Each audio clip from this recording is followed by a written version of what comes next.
Hi everyone. Today we are going to talk about supplements. So, you joined the gym, you are making progress, but while talking with your friends you hear them talking about various supplements. Creatine, whey protein, beta-alanine, testosterone, and many others.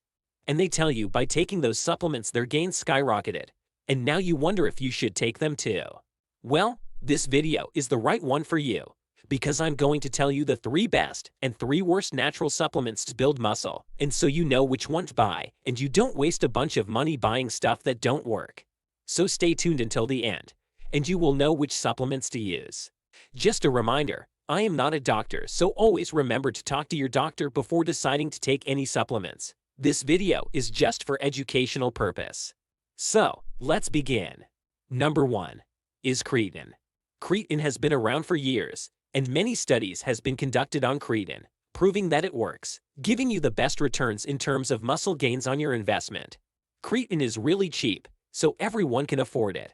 Creatine has been proven to be safe and effective for teenagers and older people. It's all natural and it's found in food, especially in meat, because creatine is stored into the muscle. However, when you eat food you don't get enough of it to have the dramatic effect that it can get. In fact, creatine combines with adenosine diphosphate to form ATP, which is energy that our body can use to push harder in the gym and allow you to get some extra reps, leading you to more muscle gains. Also, you don't have to buy those fancy creatines compound you see on the internet. Just buy the regular one. Creatine monohydrate is just effective as the other, and it costs far more less. Those compounds are just realized to make you spend more, so avoid them. Also, the dosage of creatine is 5 grams a day, and there is a loading phase, during which creatine gets stored into your muscle and lasts about 1 month. So it's important, especially in the loading phase, to take creatine every day. After that loading phase, you can skip taking it someday because it won't affect your storage, unless of course you stop taking it. However, I suggest you taking it every day. Also, please avoid taking too much creatine during the loading phase, thinking you will saturate your storage faster. You don't need it. And also, many people experience stomach pains or discomfort with high dosage of creatine. So, take 5 grams a day and you will be just fine. You can take creatine at any time of the day. It doesn't matter. Number 2. Protein powders. That, with creatine it's a no-brainer, because everybody knows that to build muscle you need protein, and so protein powders help you do that by allowing you to consume more protein. To build the most amount of muscle, you have to make sure of 2 things. First one is to consume at least 1 gram of protein per pound of body weight, or 2.2 grams per kilo of body weight, so your body has enough protein to actually build muscle. You can also be good on half a gram of protein per pound of body weight if you consume enough carbs and fats, because they have a protein-sparing effect. Second, make sure to spread your protein intake in 4 to 5 meals a day, which has been proven to be the optimal meal frequency to best stimulate muscle protein synthesis. Also, the great thing about protein powders is that they can be used by everybody, regardless the diet they are following.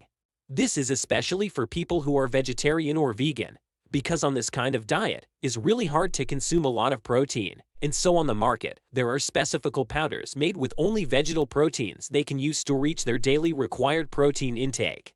Also, you can consume protein whenever you want, as a snack. You can use them to make smoothie, protein ice cream. Please make sure, if you train fasted, to consume protein right after your workout in order to give your body the nutrient to repair and grow muscle. If you have a pre-workout meal, then it's not really necessary to eat right after you finish training. Last thing, if you want to use protein that keeps you full longer, I would suggest use casein protein. Also, casein protein are great to use in recipes because they make food more thicker. If you want to save some money, it's not necessary to buy isolated whey protein. They just cost more because they contain less carbs and fats. But if you don't have to be very strict with your calorie amount, it's okay to have regular powder, which is also better if you use it in the kitchen. Number 3. Pre-workout. Although pre-workout doesn't technically build muscle, it allows you to train harder in the gym, especially if you go train after a long day at work and you feel tired or you lack focus.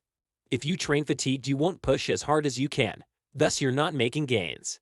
Instead, if you take pre-workout before training, you can really focus on intensity, because pre-workout contains stimulants to help you get more intensity during your workout, increasing your pump and also blood flow to the muscle, allowing you to train harder.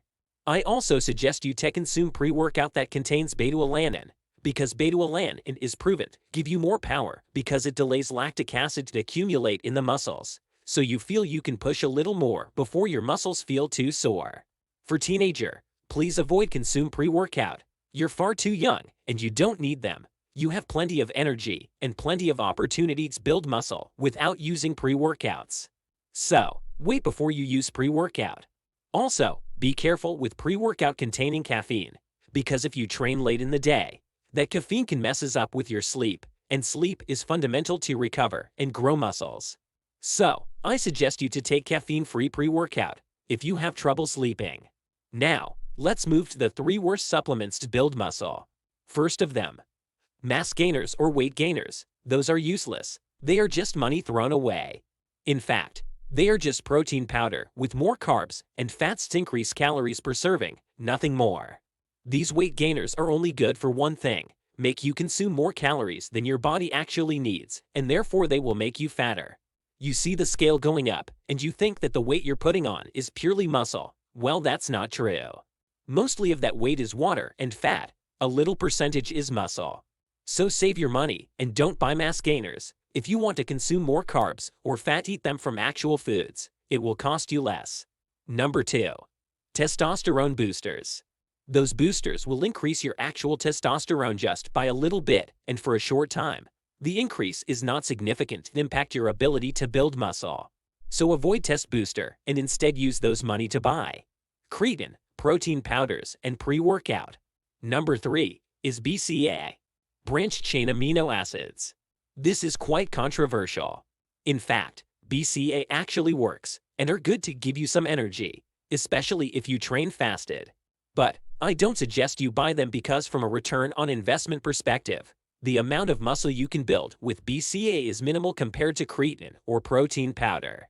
So, if you're on a budget and you have to prioritize which supplements to buy, I would recommend you not to buy BCAA. I think that BCAA can be useful only if you're in a caloric deficit and you can't eat enough protein. Otherwise, if you eat at maintenance or in a slightly surplus, you actually don't need them, because you're getting enough amino acids from your food. A lot of people loves BCAA because they can use them to flav out their water. Many don't like to drink plain water, so mixing water to BCAA makes easier for them to drink that water. Hope you like the video. Let me know in the comment if you have any question about supplements. Don't forget to subscribe, like, and share the video with your friends. See you on the next one.